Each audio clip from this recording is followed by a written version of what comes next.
Welcome back to CH4K, and this is Star Wars Outlaws official story trailer. We'll be taking a look at the story trailer. Now, in case you're new here and you don't know how this works, I'm going to first introduce the whole thing, which I'm doing now, and then we're going to watch the video, and then I'm going to give my analysis and breakdown of the video right afterwards. So, without further ado, let's begin. Each of you represents some of the most powerful criminal organizations in the galaxy. Pikes, Crimson Dawn, Hutts. It's a golden age for the underworld. The Empire controls every corner of the galaxy, but they're distracted by a rebellion that won't quit. It's an opportunity to make millions. Kay Vess, the underworld's favorite new scoundrel. We meet at last. What do you want? Zarek Besh. They're new, rich, and lethal. You crossed their boss Sliro, and now he wants you gone. Rob his fortune and buy your freedom. This job, it's a death wish. I'm in. Out here, you live and die by your reputation. You want to survive? Know the players.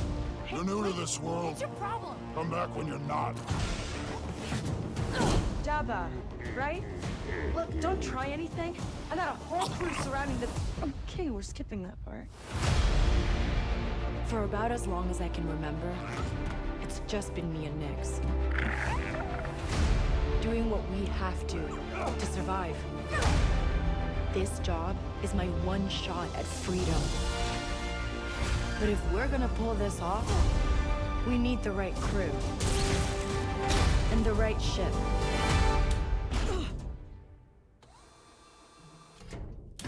Yes!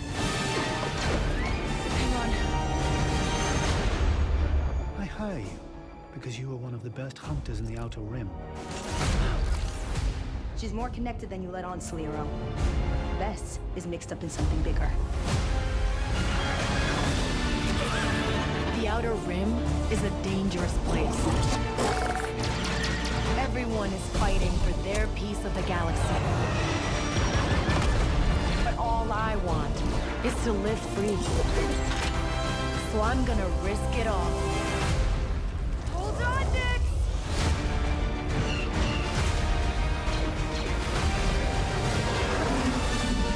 Star Wars Outlaws, pre-order available now. Alright guys, before we begin, as always, do not forget to hit that like button. Do not forget to hit the subscribe button. It lets me know you like this content and you want more of it, and I'll make more of it, because quite frankly, why wouldn't I? More people like it, and I like doing it. Seems like a match made in heaven to me.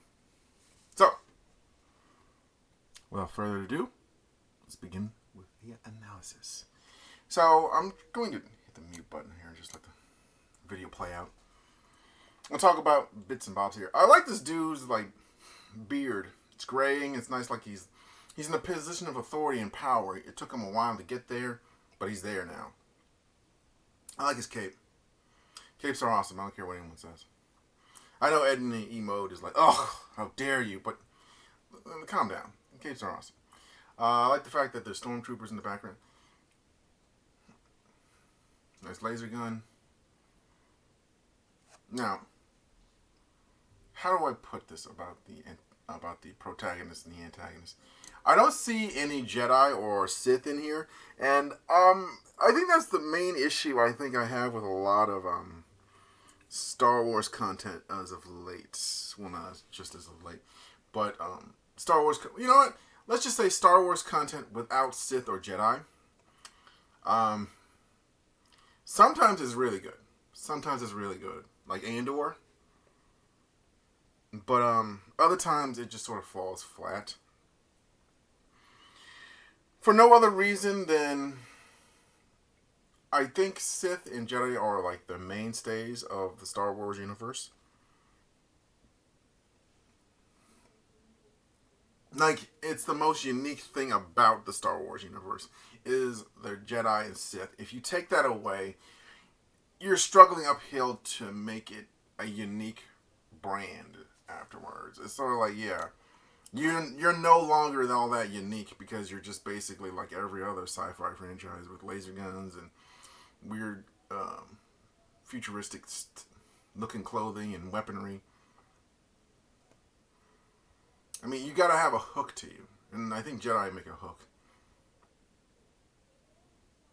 So the character, I think she's okay. It's not that much.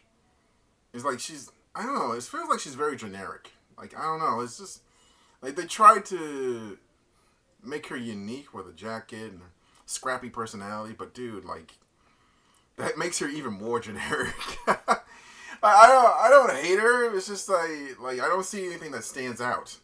There's nothing that makes her stand out from like the typical Star Wars character. I think that's the biggest problem this game's gonna face. Is nothing that makes her stand out. Now, if you compare it to something like Starfield, I feel like this will do better than Starfield, gameplay wise, and like thematically wise, because I feel like it's set in an already established universe. You already have a great deal of material you can draw on, and you don't really have to make all that up at all. And it's already got like a decent fan base attached to it. I mean, the fan base, I don't know, well, the Star Wars games have not been performing well as of late, but they've never been performing terrible as well.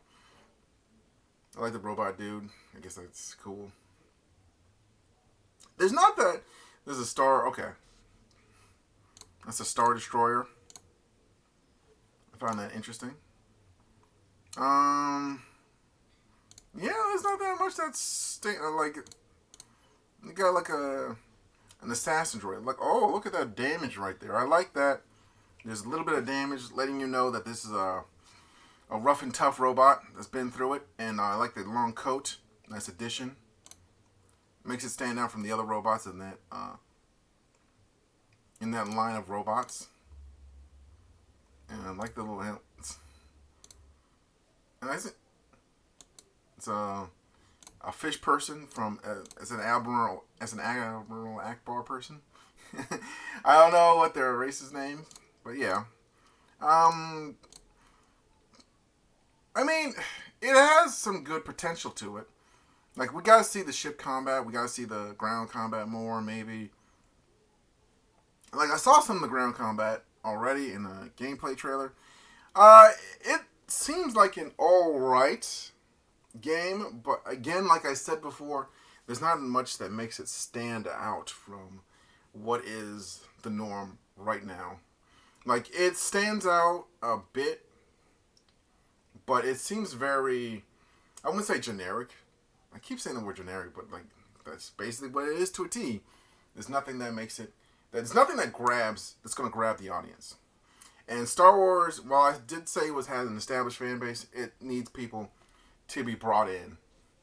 The storyline seems like, oh, I'm a scrappy scavenger, outlaw, pirate type. I'm a Han Solo type. Like, you should have just made it the game Han Solo or something like that. I guess they didn't want to do that because they couldn't get Harrison Ford's voice, or they're trying to make it a break away from the original trilogy people, and which is smart.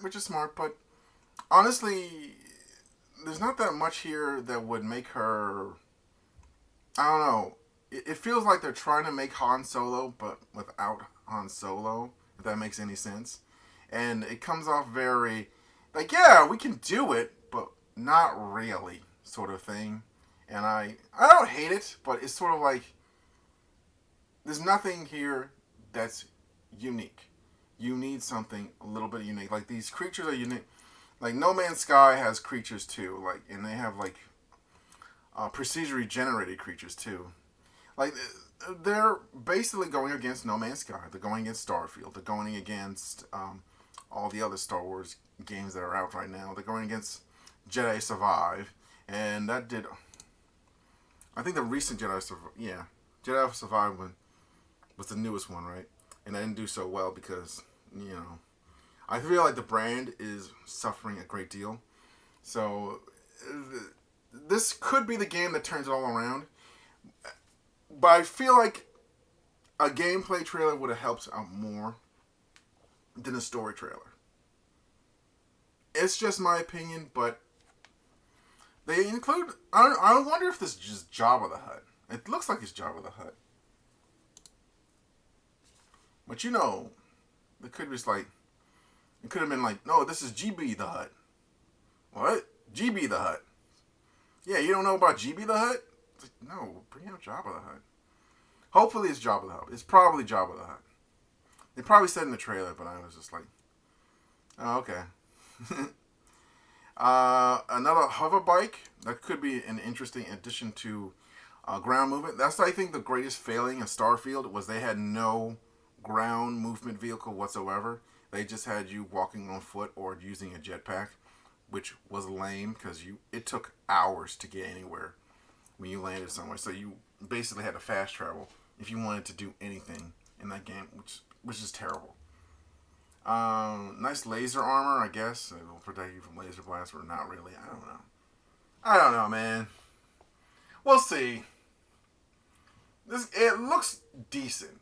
There's nothing like too negative about it, other than the fact, like I said, it's not unique. But not having a lack of uniqueness doesn't make it bad. It just makes it difficult for people to... It just makes it difficult for it to stand out. Do you know what I mean? It's not bad. It's just like hard for people to get their interest in it, because why should they care is the question you should ask yourself when you're doing a new project or anything like this. If you're a game developer, or if you're writing a book, or you're running a TV show, you should ask yourself, what makes this stand out, and what makes the audience come to it? And what's going to make the audience come to it, and what type of audience am I trying to grab?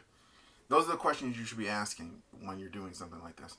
And I feel like they did a decent overall job of designing the story and the gameplay. Not the gameplay, but of the graphic designs and the coloring. It feels like a Star Wars... It takes place in the Star Wars universe. Kinda... asterisk. There's like some things that are a little bit out. Like this lady with the thing here. I don't remember too many people having that. But you know what? It fits the universe well enough for me to say, yes, this is a Star Wars game. But I think I might get it. Like, it depends. It's too early.